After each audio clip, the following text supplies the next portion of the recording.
देव जी महाराज ने दिन्य हो परम दयाल सद्गुरु सुखराम जी महाराज ने दिन्य हो अनंत श्री सद्गुरु सुखराम जी महाराज के ज्ञान सत्स्वरूप भगवान ने दिन्य हो केवली भगवंता ने दिन्य हो जीवा तारण जहाज ने दिन्य हो मोक्ष के मालिका ने दिन्य हो अनंत कोटि संताने दिन्य हो राम सभा में राम राम महाराज शरणों सतगुरु दयाल को मुख हृदय हरि नाम नित्य पद संगत साधु की आजीवन मुक्त सुख राम अणभे पद प्रकाश के दायक सतगुरु राम अनंत कोटि जन सहाय की ताय करूं प्रणाम सतगुरु को एको सबद मन कोई लेवे मान तो सहज होते हैं संत दास मुश्किल सु आसान भक्ति भक्त भगवंत गुरु चतुर नाम बबुए जिनके पद रज परसता नासत बिगन अनेक सब धरती कागदे करो सब वन कलम कटाय सात समुद्र शाही करो सतगुरु गुण लिख्या न जाय राम राम राम राम राम। आप सभी के अंदर विराजमान परमात्मा के पावन चरणों में प्रणाम। राम राम।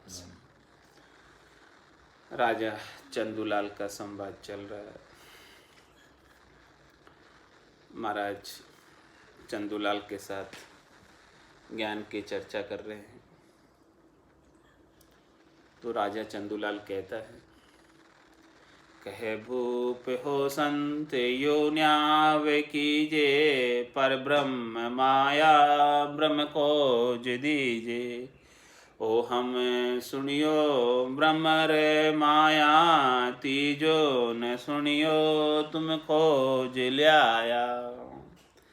राजा चंदूलाल महाराज से कहता है, हे महाराज जी, आप हमें परब्रह्म का, माया का और ब्रह्म का भेद दो। हमने तो ब्रह्म और माया ही सुना है, ये आप जो तीसरी बात बता रहे हो ये हमारे ध्यान में नहीं है। तो आप ये पूरा हमें विस्तार से खोल कर समझाओ कि ये तीसरा क्या चीज़ है, ये तीसरी कैसे है। तो महाराज अब समझा रहे राजा को, चंदूलाल को कह रहे हैं, हे भूप परसंग कहूँ एक तोई पर ब्रह्म माया यूं ब्रह्म होई पर ब्रह्म जड़ रूप ब्रह्म बीज हुआ तर झेम माया विस्तार जुआ। हे राजा, मैं आपको एक वृक्ष का दृष्टांत देकर परब्रह्म को और ब्रह्म को और माया का समझाता हूँ। इसको समझाने के लिए मैं आपको ये वृक्ष का दृष्टांत दे रहा हूँ। तो जो बीज है वो तो ब्रह्म के समान है, वो तो पिता है, और ये वृक्ष है, ये माता है, ये माया के समान है। और तीसरा परब्रह्म वो है जल के समान, जो सबके अंदर मौजूद, जो सबके घटों में रमण कर रहा, जल के समान। और जल से ही सब पोषित होते हैं और जल से ही अंकुर फूटता है। उस जल के बिना न तो वो बीज विकसित हो पाता, न वो वृक्ष बन पाता। तो जैसे ये वृक्ष का दृष्टांत देकर तीनों चीज़ आप समझो कि परब्रह्म जल के समान है और ब्रह्म बीज के समान है जिससे उत्पत्ति है, और वृक्ष जो पूरा बना हुआ है वो माया के समान, वो सब माया का आकार है। वृक्ष का पत्ता आ रहा है, फल आ रहा है, फूल आ रहा है, वो सब माया है, वो सब माया के आकार, वो बीज में से निकसा है और वापस उसी वृक्ष के अंदर फिर बीज लग जाता है, उसी बीज में फिर वो ब्रह्म का उद्भव हो जाता है। तो माया और ब्रह्म इस प्रकार से वो कुल चलता रहता है, इसका विस्तार चलता रहता है। और परब्रह्म जो है वो जल के रूप में सब में विद्यमान रहता है, सब में मौजूद रहता है।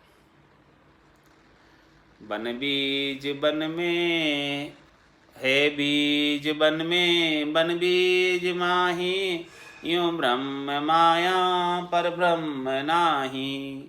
ब्रह्म ब्रह्म गाया ब्रह्म लग जावे, से हंसा उलटर फेर जूण आवे।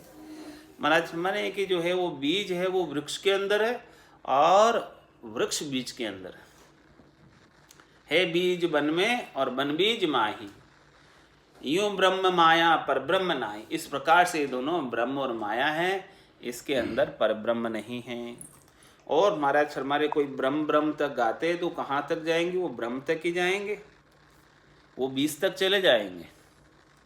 लेकिन महाराज में बीज में तो उगने का गुण है, वो तो वापस उसे वातावरण मिलेगा, वापस उससे मिट्टी मिलेगी और जल मिलेगा तो फिर उग जाएगा। पहले भी उगा था और अभी वापस जो है तुम वृक्ष से माया को छोड़कर बीज तक पहुंच गए तो बीज तो फिर उग जाएगा। जैसे समय पाएगा, समय पाए माया दे धारे, सुख दुख लारे हुई रे, सब सुख दुख लारे हो जाएगा उसके, वापस दे धर लेगा माया की। तो महाराज से हंसा उल्टर फिर जो ना आवे, जो ब्रह्म तक पहुँचेगा, बीज तक पहुँचेगा, वो वापस चीज बन जाएगा। बीज से ही चीज बनी है और चीज के अंदर ही बीज है। तो महाराज फरमा रहे हैं कि वो माया के अंदर ही उसका बीज है। तो कोई माया की करनी और क्रिया करके बीज तक पहुंच जाता है, ब्रह्म तक पहुंच जाता है, तो वो पहले उगाता वैसे फिर उग जाता, जैसे समय पाता है और उग जाता।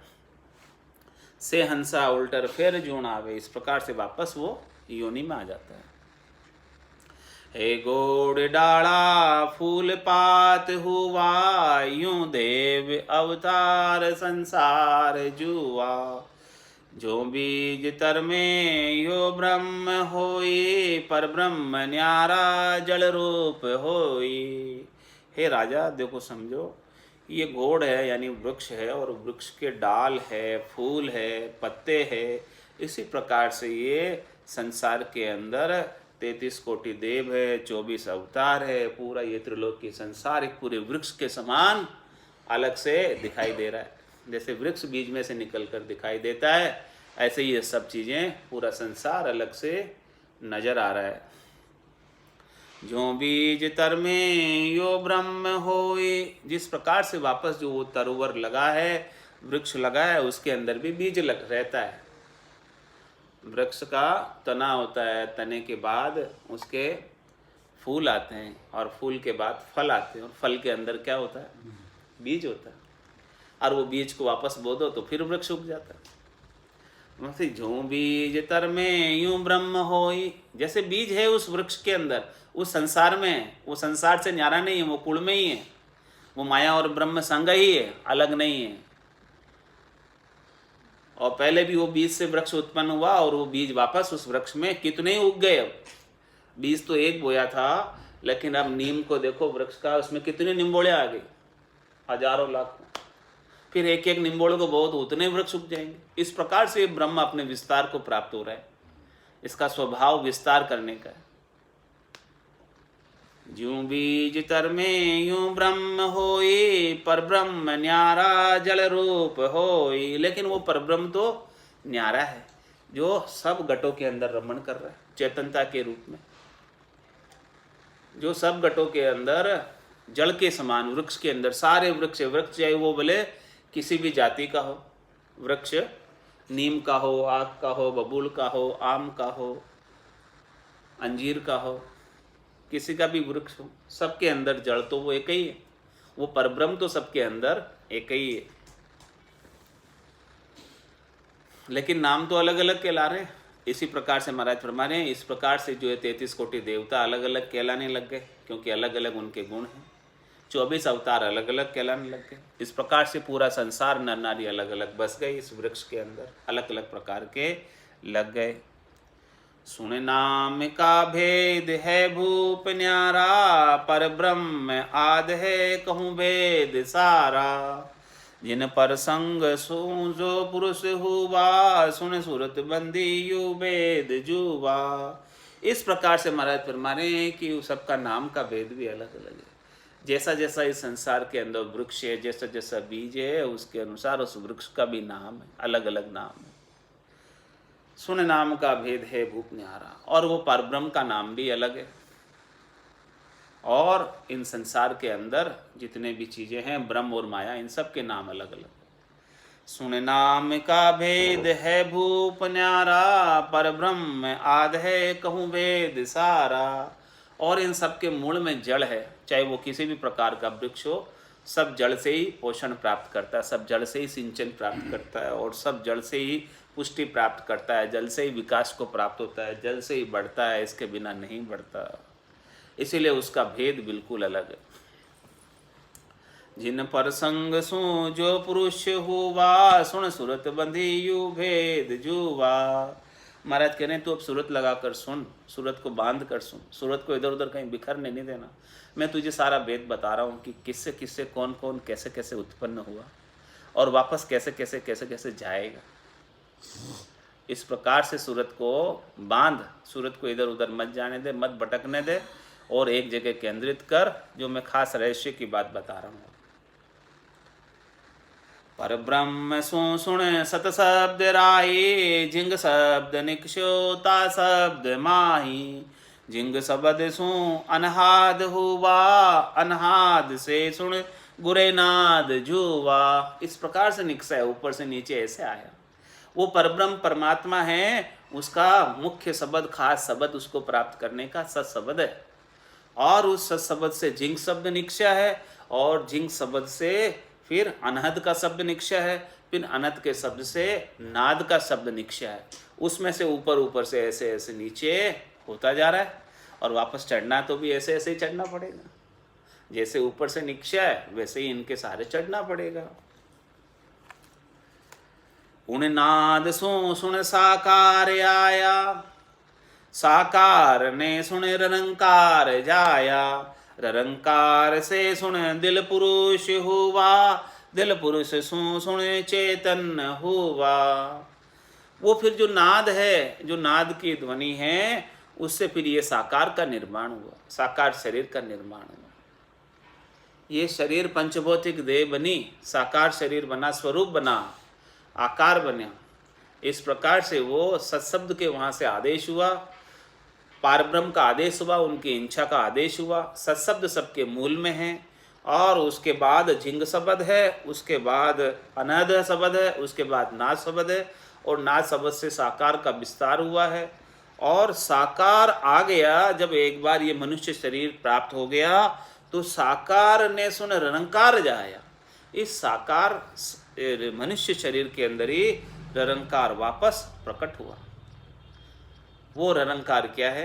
अर्धनाम, निजनाम, सतनाम, कुदरत कला, जिससे सब निकसे, वही इस साकार के अंदर प्रकट हुआ। पिंडे सो ब्रह्मंडे, जो बाहर ब्रह्मांड में है वो सब सांकेतिक रूप पिंड में है।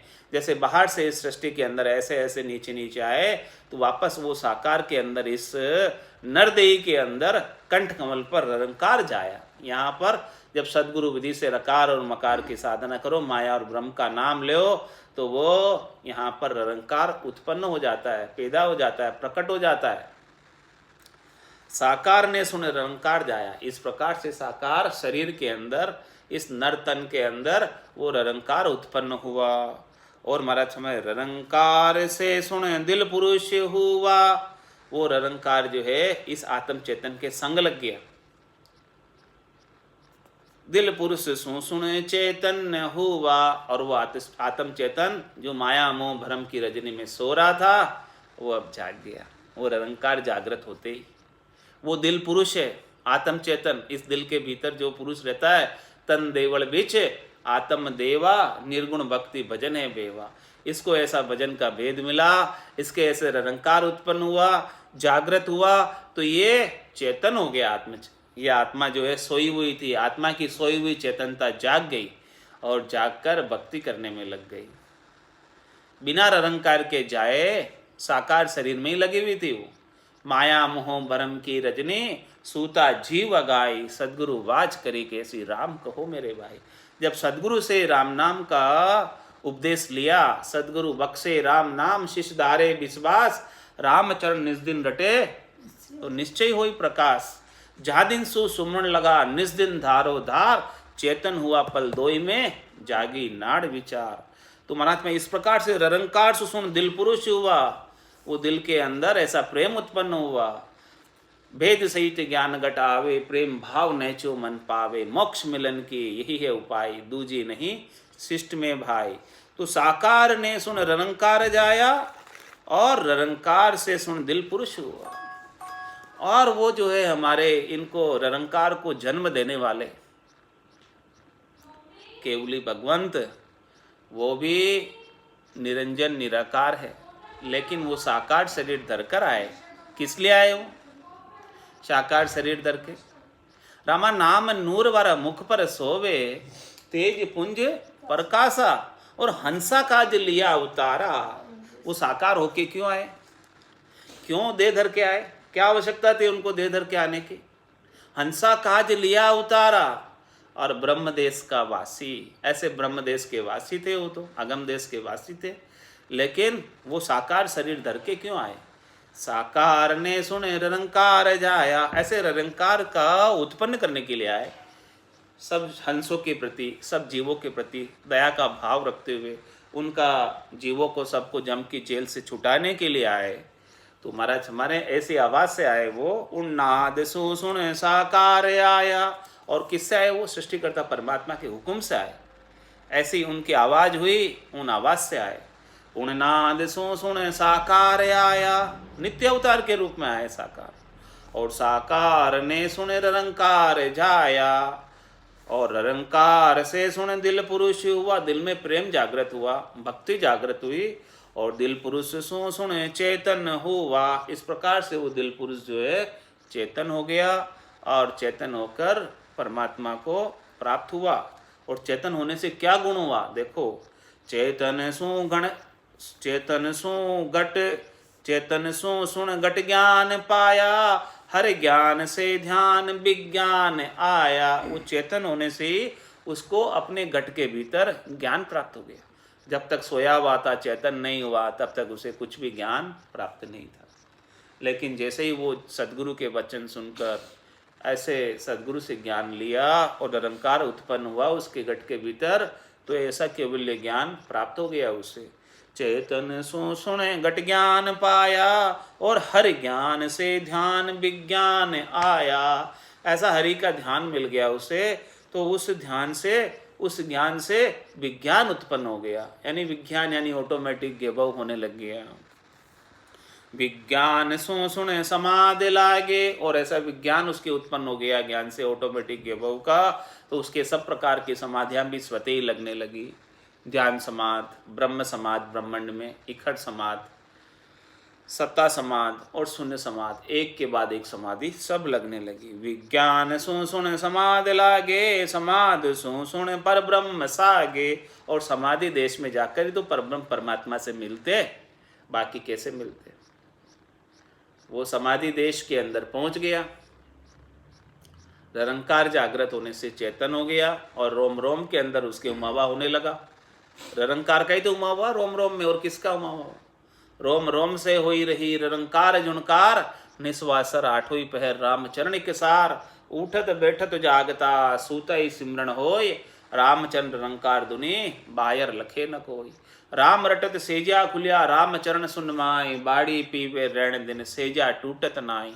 कूप गिगन मद उरद मुख निस दिन अमी जरंत, रामचरण बज राम को पीवे बिरला संत।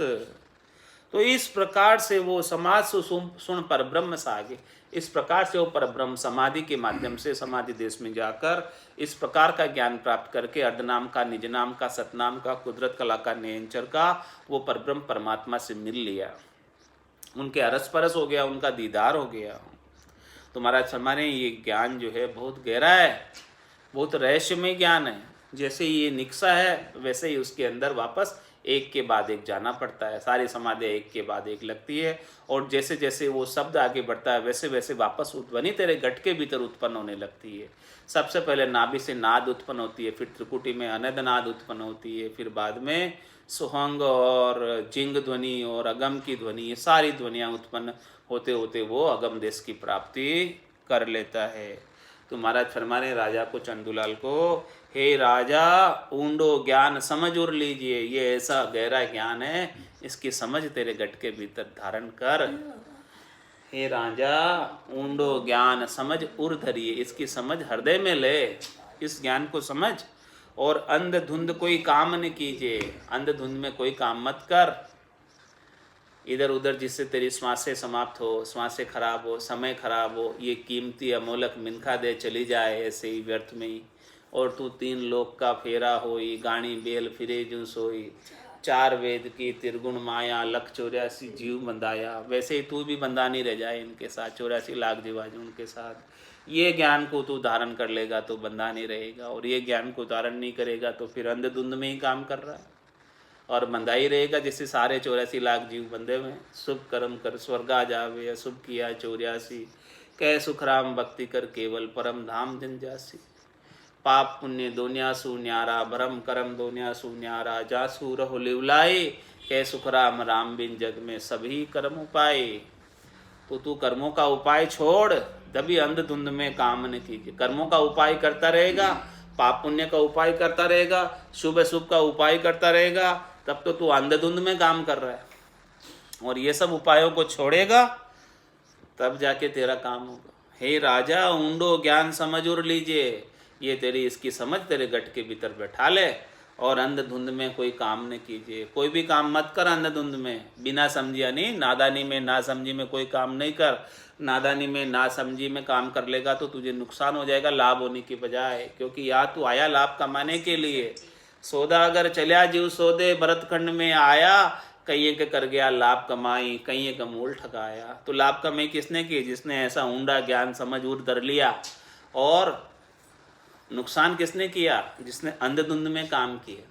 तो राजा को समझा रहे महाराज कि हे राजा तू अंधधुंध में कोई काम नहीं कीजिए, अंधधुंध में काम नहीं कर, ये ऐसा गहरा ज्ञान मैं बता रहा हूँ समाधि देश तक पहुँचने का, ऐसे ज्ञान को धारण कर, सत्शब्द के ज्ञान को धारण कर, अलंकार के ज्ञान को धारण कर, अर्ध नाम के ज्ञान को धारण कर, करद नाम के शब्द को ज्ञान को धारण कर, जो तेरे सब प्रकार के कर्मों को काट दे। संचित कर्म बेकरनी के देश में कटेंगे, जब तक तू बेकरनी के देश में नहीं जाएगा तब तक संचित कर्म कटने वाले नहीं। प्रारब्ध कर्म भी सूली की सजा सुई में परिवर्तित होकर समाप्त हो जाएगी, और नए क्रियमान कर्म बांधने का तुझे अवसर ही प्राप्त नहीं होगा, जब तू ऐसा ज्ञान धारण करके आनंद के अंदर महारस प्राप्त करेगा। हे राजा ऊंडो ज्ञान समझ उर लीजिए, अंधधुंध कोई काम न कीजिए। इस प्रकार से अंधधुंध में कोई ना समझी में बिन निर्णय लिया भक्ति करे, वे लोग किनी नहीं जाए, बड़ बेटा खाता फिरे, मोह घर को गरमाए। वो घर का घर में ही रह जाता है, कहीं नहीं जाता, बर बेटे खाते पड़ता है इधर उधर, और चालन की सरदा गणी फिर गोता खाए। चलने की सरदा तो बहुत है, लेकिन अंधधुंध में काम करने की वजह से फिर कर गोता खा रहा है, बार बार 84 में आ रहा है, कभी स्वर्ग जा रहा है, कभी नरक जा रहा है, कभी मृत्युलोक आ रहा है। तो महाराज फरमाने राजा से कि तू समझ इस बात को कि तेरे को यहाँ फिर कर गोते नहीं खाने हैं, बार बार जन्म मरण में नहीं आना है। तो ये ऊंडा ज्ञान बता रहा हूँ। हे राजा ऊंडो ज्ञान समझ उर लीजिए, और अंधधुंध कोई काम न कीजिए, सत शब्द की सोजी करिए। जो सत शब्द बता रहा हूँ मैं, निज नाम कुदरत कला नेंचर, इसको अपने गट के भीतर सोतना कर ले, खंड पिंड ब्रह्मांड में इसका आनंद ले ले, और फिर विदेही मंडल के अंदर सतत रूप से अनवरत रूप से आत्मा अपना निरंजन निराकार पद में आनंद सतत रूप से अनवरत रूप से लेती रहेगी, जो जिसमें फिर शरीर की अपेक्षा नहीं। होना था सो हो गया, सूरत शब्द का जोग, संत दास इस देह का नहीं हरस नहीं सो। तो सत शब्द की सोजी करिए, उल्ला माए उलझ मते। बस सत शब्द से नीचे के किसी ज्ञान को आरे नहीं करना, सत शब्द से नीचे के ज्ञान को किसी को एक्सेप्ट नहीं करना, स्वीकार नहीं करना, हाथ नहीं लगाना उसके, और उसमें जाना भी नहीं, करना भी नहीं, उस ज्ञान को धारण भी नहीं करना। यदि धारण करेगा तो तेरी श्वासा रूपी पूंजी समय ऐसे ही खराब हो जाएगा। हे राजा आशा चाहे करो क्या माई, ता काजे थे भक्ति संभाई, मैं बूझू तुम कहो बिचारी, कौन धाम पे सूरत तुम्हारी। महाराज पूछ रहे राजा से कि हे राजा आपकी क्या आशा है, क्या चाहना है, क्या इच्छा है और किस कारण से आप भक्ति करना चाहते हैं। ता काजे थे भक्ति समाई, आप क्या आशा को लेकर भक्ति करते हैं, कहाँ जाने की इच्छा है आपकी, कहाँ तक पहुँचने का आपका प्लान है, कहाँ तक पहुँचने की आपकी समझ है, कहाँ तक का आपका लक्ष्य है, टारगेट है। मैं बूझू तुम कहो विचारी, मैं आपसे पूछता हूँ ये बात और आप अच्छी तरीके से सोच विचार के बताना, ऐसे जल्दी जल्दी मैं नहीं बता देना, पूरा सोच विचार के बताना कि मैं इसीलिए भक्ति करना चाहता हूँ कि मुझे वहाँ जाना है, क्या लक्ष्य है आपका और कौन धाम पे सूरत तुम्हारी, यानी तुम्हारी दृष्टि किस पद को प्राप्त करने की है, कौन सा धाम तुम प्राप्त करना चाहते हो, कौन सा स्थान प्राप्त करना चाहते हो। ये बात मेरे को थोड़ा क्लियर करो ताकि आपकी समझ का मुझे पता चले, ताकि मैं उसके अकॉर्डिंग फिर आपको मैं सब चीज़ समझाऊं। भाई आप कहाँ तक का ज्ञान आपके पास है उपलब्ध, उससे आगे का ज्ञान मैं आपको बताऊं। तो राजा उवाच में राजा चंदूलाल कहता है, हो स्वामी जी बिसन धाम पर सूरत हमारी, बहुत सुखा पर आशा धारी, मुकत काज हम भगति कराहा, गर्भ काज हरि हृदय धराहा। क्या कहा राजा ने, हो स्वामी जी विषम धाम पर सूरत हमारी जो सूरत है, हमारा जो ज्ञान है, हमारी जो समझ है, हमारा जो लक्ष्य है, टारगेट है, हमारी जो पहुंच हम बनाना चाहते हैं, बैकुंठ में बनाना चाहते हैं। हम सब बैकुंठ जाना चाहते हैं क्योंकि स्वर्ग से ऊपर बैकुंठ है। तो राजा को बैकुंठ तक का ज्ञान था, स्वर्ग में देवताओं का लोक है और बैकुंठ के अंदर भगवान विष्णु का स्थान है जो इस सृष्टि का प्रतिपाल करते। तो राजा बोलता है कि हमें तो बैकुंठ जाना है, आप बैकुंठ में जाने का मार्ग बता दो। हो स्वामी जी विषम धाम पर सूरत हमारी और बहुत सुखा पर आशाधारी, और वहाँ जाकर हम बहुत सुखी रहेंगे, वो आशा से हम बैकुंठ जाना चाहते हैं। इसलिए हम बैकुंठ में वास करना चाहते हैं कि हम वहाँ पर हमें कोई दुख नहीं हो और हम वहाँ हमेशा सुखी रहे। और मुकत काज हम भक्ति करा, हाँ ऐसी मुक्ति को प्राप्त करने के लिए हम भक्ति करते हैं, बैकुंठ की मुक्ति को, क्योंकि हमारा लक्ष्य टारगेट बैकुंठ से आगे का हमने ज्ञान कभी सुना ही नहीं, बैकुंठ तक का ज्ञान हमने सुना है। तो हम बैकुंठ की मुक्ति प्राप्त करना चाहते हैं, इसलिए हम भक्ति करते हैं।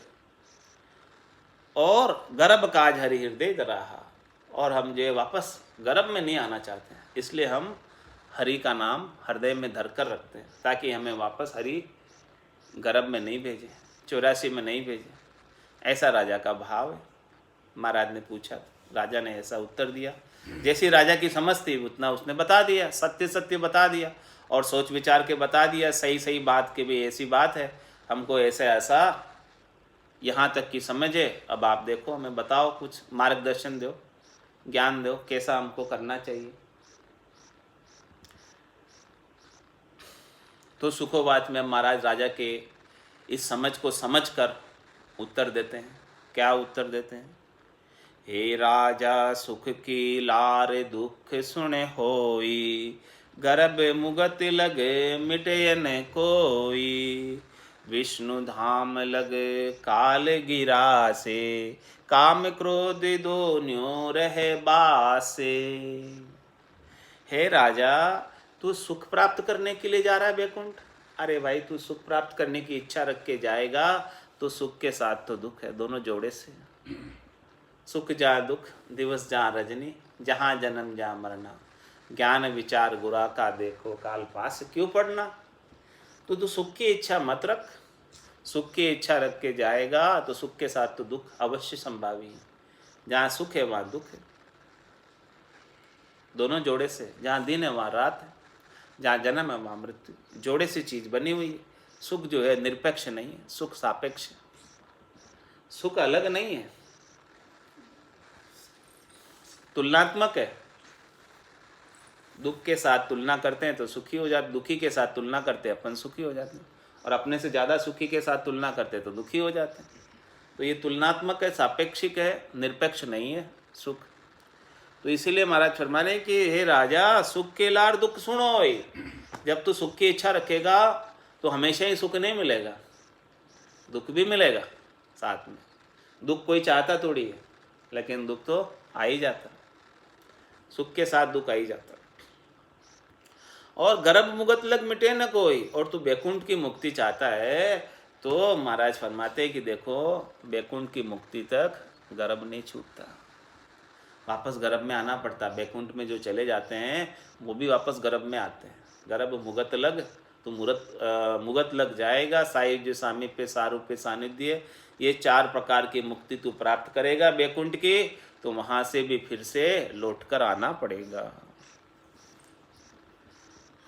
विष्णु धाम तक लग काल गरा से, जब तू विष्णु धाम तक जाएगा, बैकुंठ तक जाएगा, तो वहाँ भी तेरे को एक निश्चित समय तक ही रखेंगे, फिर उसके बाद वापस गर्भ में भेजेंगे। बैकुंठ की मुक्ति में गर्भ नहीं छूटता, वापस गर्भ में आना पड़ता। काम क्रोध दोनों रहे बासे, वहाँ जाने के बाद भी तेरी कामनाएं इच्छाएं, और कामनाएं इच्छाएं पूरी नहीं हो तो क्रोध, ये सब चीज़ें साथ में रहती है, इनका संग नहीं छूटता। तो काम मतलब बैकुंठ चले जाने के बाद भी कामनाएं और इच्छाएं, और वो कामनाएं इच्छाओं को पूर्ति नहीं होती तो क्रोध भी आता, ये सब चीज़ें साथ में बनी रहती, उनका संग नहीं छूटता बैकुंठ तक, वहाँ भी जोड़ा है।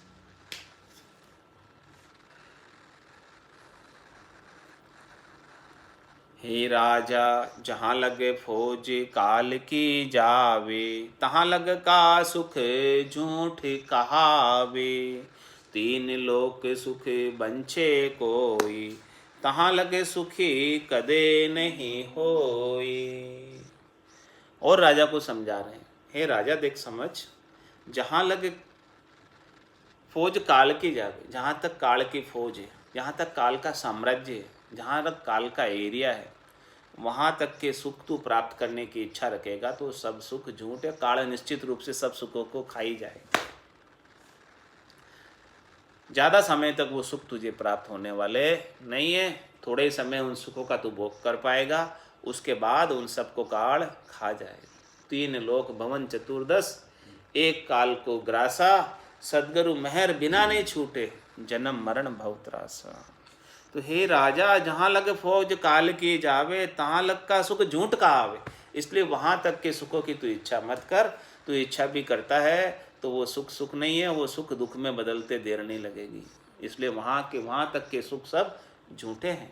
त्रिलोकी के सारे पद झूठे हैं, त्रिलोकी में फल प्राप्ति की सारी इच्छाएं झूठी है, और शरीर संसार इंद्रियों वस्तुओं ये सब त्रिलोकी में आते हैं। इसीलिए यहाँ की भी सारी इच्छाएं तेरी झूठी है, ये कभी परिपूर्ण होने वाली नहीं है। एक इच्छा करता है, दूसरी जागृत हो जाती है, वो फिर उसका सुख खुट जाता है, फिर अगली इच्छा का सुख। इस प्रकार से आगे तेरी इच्छाएं और सुख प्राप्ति की करनियाँ और क्रियाएं तेरी चलती रहती है, और कभी तुझे आगे का ज्ञान परमात्मा की भक्ति करने का अवसर ही प्राप्त नहीं होने देते। ये सुख और दुख ऐसे लगे रहते कि ये भक्ति करना छुड़ा ही देते। सुख और दुख के साथ लगकर भक्ति नहीं कर पाते। तो तू सुख और दुख दोनों से न्यारा हो जा, इनकी सबकी इच्छा ही मत कर। ये इच्छा करेगा तो ये इच्छाएं सब झूठी हैं। हे राजा, जहाँ लग फौज काल की जावे, तो तहाँ लग का सुख झूठ कहा।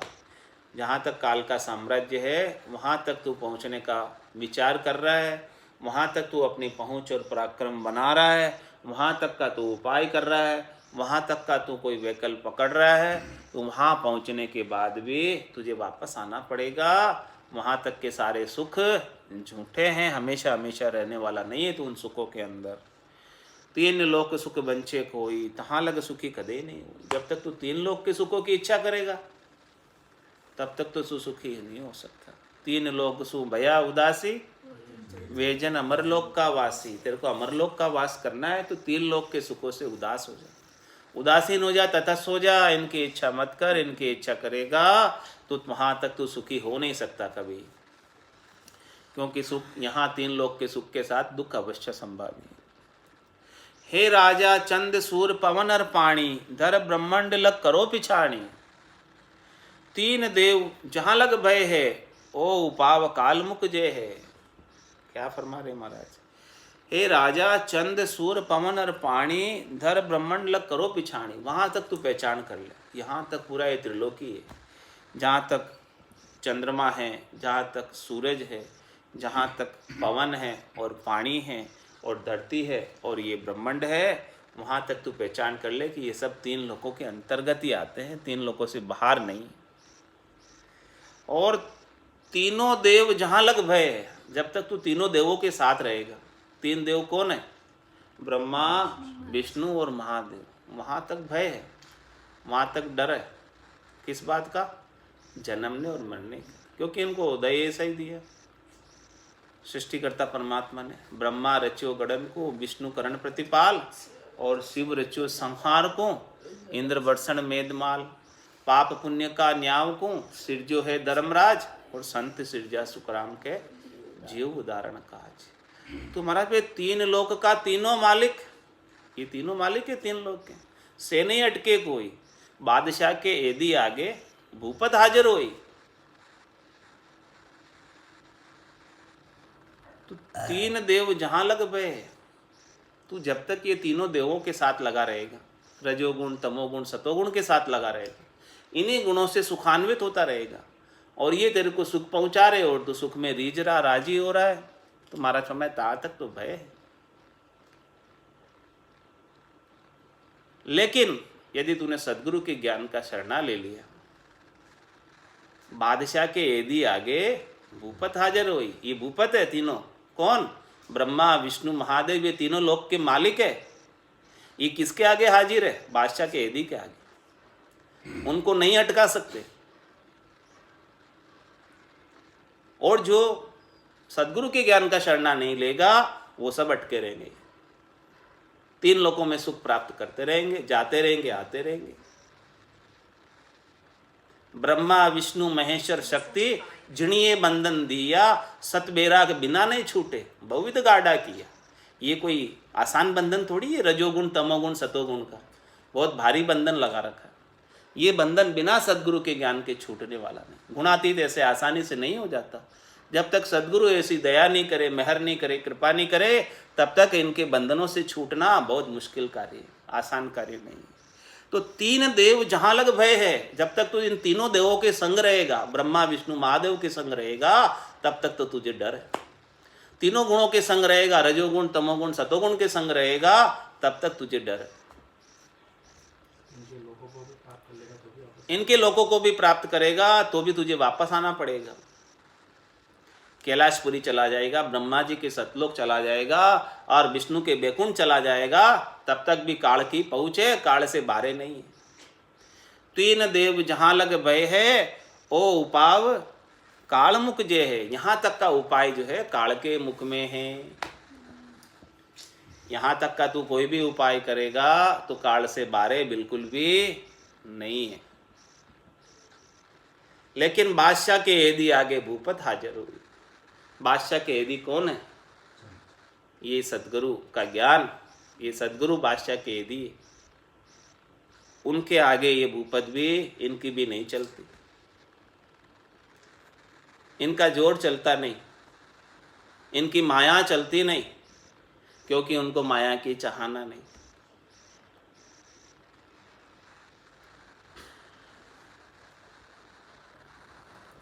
हे राजा सरगुण नाम धाम सब सारा, ये हद का है सुन व्यवहारा। जे साहिब को लखे नहीं कोई, जामे ही सूल सुनो। हे राजा और सुन, देखो सरगुण का नाम है, आकार का जो नाम है, और जितने भी ये सरगुण धाम बने हुए, शरीर बने हुए हैं, ये हद का सुन व्यवहारा। ये सब हद के व्यवहार है। सरगुण के जितने भी नाम है, आकार के नाम है, और आकारियों के जितने भी धाम बने हुए हैं, वो भी सब हद के व्यवहार है। वहाँ तक भी तू जाकर सुखान्वित नहीं हो सकता। जे साहिब को लखे नहीं कोई, इनमें साहिब को लखने का पराक्रम नहीं है, इनमें साहिब को लखने की पहुँच नहीं है। या में यही सूल सुनो, इसमें ये दुख है भारी कि सरगुण के नाम से सायब तक नहीं पहुंच सकते। आकारी को सेविया गर्भ तापने जाए, जन सुखिया निराकार रे छिन में देत मिटाए। तो हे राजा सरगुण नाम धाम सब सारा, ये हद का है सुन व्यवहारा। इन हद के व्यवहारों में लगकर तू बेहद में नहीं जा सकता, अगम में नहीं जा सकता। हाँ, हद के व्यवहारों से त्रिलोकी में फल प्राप्त कर सकता है, शरीर संसार इंद्रियों वस्तुओं के सुख प्राप्त कर सकता है सरगुण के नाम से, सरगुण की उपासना करके, आकार के नाम से आकारी की उपासना करके त्रिलोकी में फल अवश्य प्राप्त कर सकता है। हे राजा सरगुण नाम धाम सब सारा, ए हद का है सुन व्यवहारा। ये सब हद के व्यवहार है, जे सायब को लखे नहीं कोई। इनमें सायब को लखने का विधान नहीं है, इसमें सायब को लखने का प्रावधान नहीं है। इसमें केवल सायब की माया प्राप्त होती है, सायब नहीं प्राप्त होते। रज मातर मूरत कर्ण होई, तब लग ब्रह्म नहीं माया कहूँ तो। या में ये ही सूल सुनो, इनमें ऐसा ही दुख है, सूल है, कष्ट है। हे राजा जगत लेण ये धाम बनाया, किस लिए बनाए? जगत के लिए बनाए, जगत को सुख पहुंचाने के लिए बनाए। हे राजा जगत लेण ये धाम बनाया, और सब अवतार काजिण आया। सभी जीव हद में राख्या, तिण काज ये शास्त्र भाक्या। ये शास्त्र भी किस लिए उच्चारण किया? ब्रह्मा जी ने अपने 4 मुखों से चारों वेद, साम वेद, यजुर्वेद, अर्थवेद, ऋग्वेद किस लिए किए? तिण काज ये शास्त्र भाक्या। किस लिए? कि सभी जीव हद में राख्या, कि सभी जीव ये माया और भ्रम की हद में रहे, हद और बेहद को लांघकर अगम में नहीं जाए। इसीलिए सभी ये शास्त्र बनाए गए हैं। चारों वेद, 6 शास्त्र, 9 व्याकरण, 18 पुराण, सबकी रचना इसी उद्देश्य से हुई। तीन काज ये शास्त्र वाक्य इसीलिए भाके गए कि इनसे सब यहाँ सुखान्वित होवे, सुख प्राप्त करे, और हमारे इस त्रिलोकी को छोड़कर 3 लोक 14 भवनों को छोड़कर, 3 लोक 14 धामों को छोड़कर जीव यहाँ से खाली करके नहीं जाए।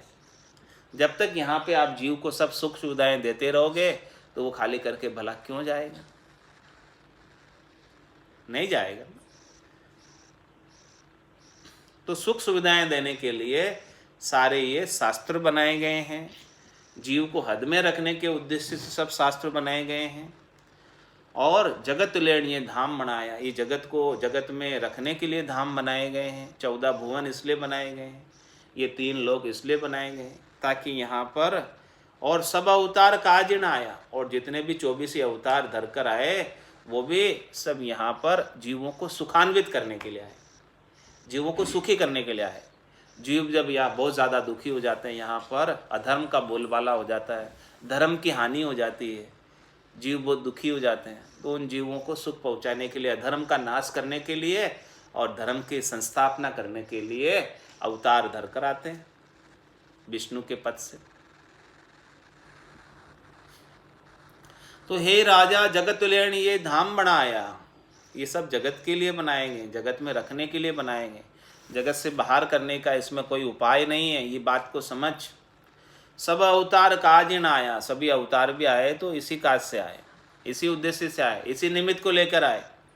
सब निमित्त अवतार आए और अपना अपना काज करके जीवों को सुखी करके वापस अपने धाम पधार गए। जहाँ जिस धाम से आए उस धाम में पधार गए। सभी जीव हद में राख्या, और इस प्रकार से सभी जीवों को हद में सुखी रखा। और तिण काज ये शास्त्र वाक्या, उसी उद्देश्य से सब शास्त्रों की रचना भी की गई। हे राजा इन काजे ये शास्त्र किया, जो मंदिर के जुग बंधन दिया। ऐसे वेद चार कर भाई, 3 लोक बांध्या इन माई। इन्हीं कार्य से, इसी उद्देश्य से सारे शास्त्र किए, और यहाँ पर जो है जो मंदिर के जुग बंधन दिया, इस संसार में इस प्रकार से मंदिर का भी बंधन दिया कि देखो आप रोज मंदिर में दर्शन करने जाना, तो उससे जो है आप सेवा पूजा करना, नवदा भक्ति करना, अर्चना करना, उससे आपका मोक्ष हो जाएगा।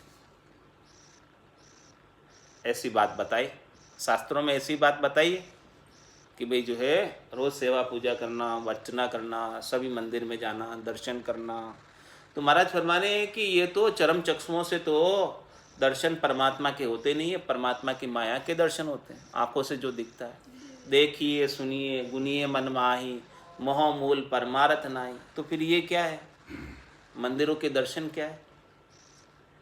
जो मंदिर के जुग बंधन दिया, इस संसार में ऐसा बंधन में डालने का उपाय बता दिया कि लोग इसमें रीझ जाए, इंद्रियों तक का उपाय बता दिया और उनको इंद्रियों में लगकर इंद्रियों का सुख प्राप्त हो, दर्शन लाभ मिल जाए, आँखों का, इन नयनों का सुख मिल जाए। तो महाराज कहते इन नयना नहीं देखिया अजब अनुपम चैन, सुरत नैन सु देख कर भाकतु अब्बैन। वो परमात्मा के सच्चे दर्शन तो चरम चक्षुओं से नहीं होते। रज मातर मूर्त गण होई तब लग ब्रह्म नहीं माया कौन तो होई। थोड़ा सा भी स्वरूप दिख रहा, आकार दिख रहा है, तब तक तो वो ब्रह्म नहीं है, वो तो क्या माया है, ब्रह्म की, परमात्मा की माया है। तो हे राजा इन काजे ये शास्त्र किया, इसीलिए क्या कि ये जीव नहीं रहे, मोक्ष में नहीं जाए, इसीलिए ये भ्रम डाला है। इंद्रियों के सुख दिए सबको, पांचों विषयों के सुख दिए, शब्द के, रूप के, रस के, गंध के, स्पर्श के, अच्छे अच्छे संगीत बनाए, अच्छे अच्छी राग बनाई, ताकि राग में रखकर यहीं फंस जाए जी। हे राजा इन काजे ये शास्त्र किया, जो मंदिर के जुग बंधन दिया। इस प्रकार से सबको जो है इस संसार के अंदर बंधन में डाल दिया।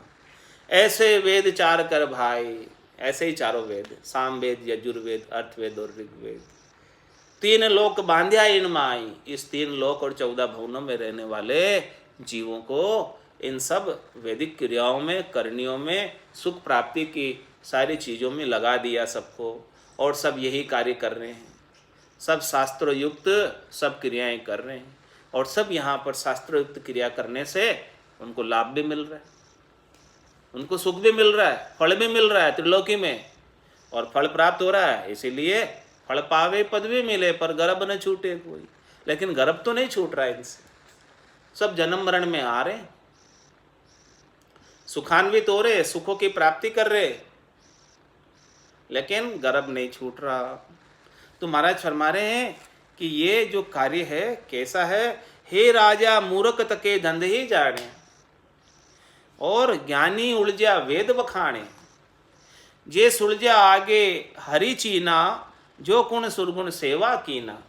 बताओ, राजा से महाराज कह रहे कि देखो, जो कुछ नहीं समझते वो तो खाने पीने और सोने में विश्वास करते। घर की गांगरत गयो जमारो, उदम आपदा माई, मुँह से ठगे भरी के उदर, पशु संज्ञा या पाए। बस पशुवत जीवन बिता लेंगे, मनुष्य शरीर मिला है उसकी उन्हें कोई समझ नहीं, बस वो पशु के समान जी लेंगे, खाएगा पिएगा सोएगा, जो कार्य पशु करता है उतना ही करेगा।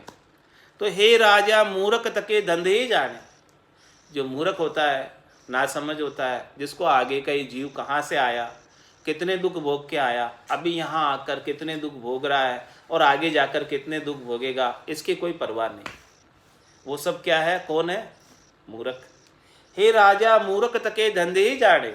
वो तो बस केवल यहाँ पर उद्यम करना जानते हैं, धंधा करना जानते हैं, कुमाई करना जानते हैं इस संसार के अंदर, और पेट भराई करना जानते हैं। इससे ज़्यादा आगे का उन्हें कोई समझ नहीं है। और जो इससे थोड़े से आगे निकल गए, ज्ञानी उलझा वेद बखाने, और जो जिनको थोड़ा सा ज्ञान प्राप्त हो गया, वो थोड़ा गर्भग्रस्ती से, धंधे से निकलकर वेदों का बखान करते हैं, वेदों की ज्ञान चर्चा करते हैं, जिनसे वो ज़्यादा सुखान्वित हो जाते हैं। जो ज़्यादा समझते हैं वो ज़्यादा सुखी हो जाते हैं वेदों से।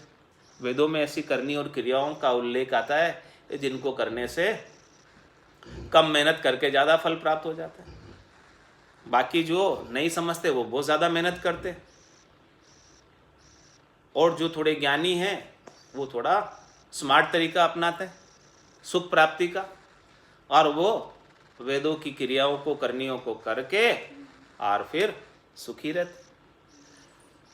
और इससे आगे की बात बता रहे, जे सुलझा आगे हरि चीनी, और जो सुलझ गए इनसे, समझ गए कि ये संसार सारा झूठा है, यहाँ संसार के सुख सारे झूठे हैं, उमा कहत में अनुभव अपना, सतरी भजन जगत सब सपना। इस प्रकार से जिसको समझ हो गई संसार की कि यहाँ के त्रिलोकी में जितने भी फल है वो सब क्षणिक है, नासमान है, थोड़ी देर के हैं, प्राप्त होते और खुट जाते। इस प्रकार से ज्ञान से जो सुलझ गए, जे सुलझा आगे हरि छीना, उन्होंने आगे हरि को छीन लिया कि भाई सत हरि भजन है, हरि के सिवाय सब झूठ है। तो जिसने हरि को छीन लिया तो बताओ जो गुण सुरगुण सेवा की, वापस फिर वो सुरगुण के सेवा में नहीं आए। क्योंकि सेवा किया सो साँच ना आवे, यूं तो राम न रीजे। फिर वो सुरगुण की सेवा में नहीं लगा, फिर वो शरीर संसार इंद्रियों वस्तुओं के सुखों के लिए सुखान्वित नहीं हुआ, उनका उपाय नहीं किया, उनकी करनी में नहीं लगा। हे राजा ब्रह्मा विष्णु महेश्वर देवा, वे सो करे कौन की सेवा। मैं प्रश्न करता हूं राजा, आप बताओ कि जो इतने बड़े देव हैं ब्रह्मा विष्णु महादेव, वो किसकी सेवा कर रहे हैं, वो किसका नाम जप रहे हैं, वो किसको बज रहे हैं, वो किससे शक्ति प्राप्त कर रहे हैं, उनके किसका आधार है। हे राजा ब्रह्मा विष्णु महेश्वर देवा, वे सो करे कौन की सेवा। ऊ तत्व ज्ञान विचारो राय, कौन सब दिया मांड उपाय। ये सृष्टि कौन से सब से उत्पन्न हुई, इस सृष्टि के सत का टेका लगा जब ये सृष्टि ठहरी, इसके बिना तो सब पच हार गए, ये सृष्टि ठहरी नहीं। उस तत्व ज्ञान पर विचार करो। और ब्रह्मा विष्णु महादेव भी नित्यपद जो है उन्हीं परमात्मा से, उन्हीं ब्रह्म से हमेशा उनके नाम का सिमरण करते रहते। शिव जी निज दिन राम उचार्यो, राम बिना दूजो नहीं धार्यो। पार्वती को राम सुनायो, राम बिना सब झूठ बतायो। सो ही राम सुन्यो सुख देवा, गर्भवास में लाग्यो से। और ब्रह्मा जी ने भी अपने 4 मुखों से 4 वेदों की रचना की।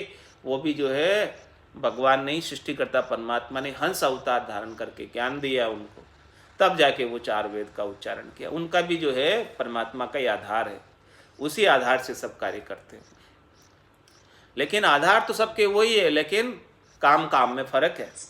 जैसा जैसा काम है वैसा वैसा उनका, क्योंकि कोई हाकिम है, कोई उमराव है, कोई वकील है, सबको अलग अलग ओहदा दिया है तो सबके राजा की फुरमान से हुए, लेकिन सबका अपना अपना काम है।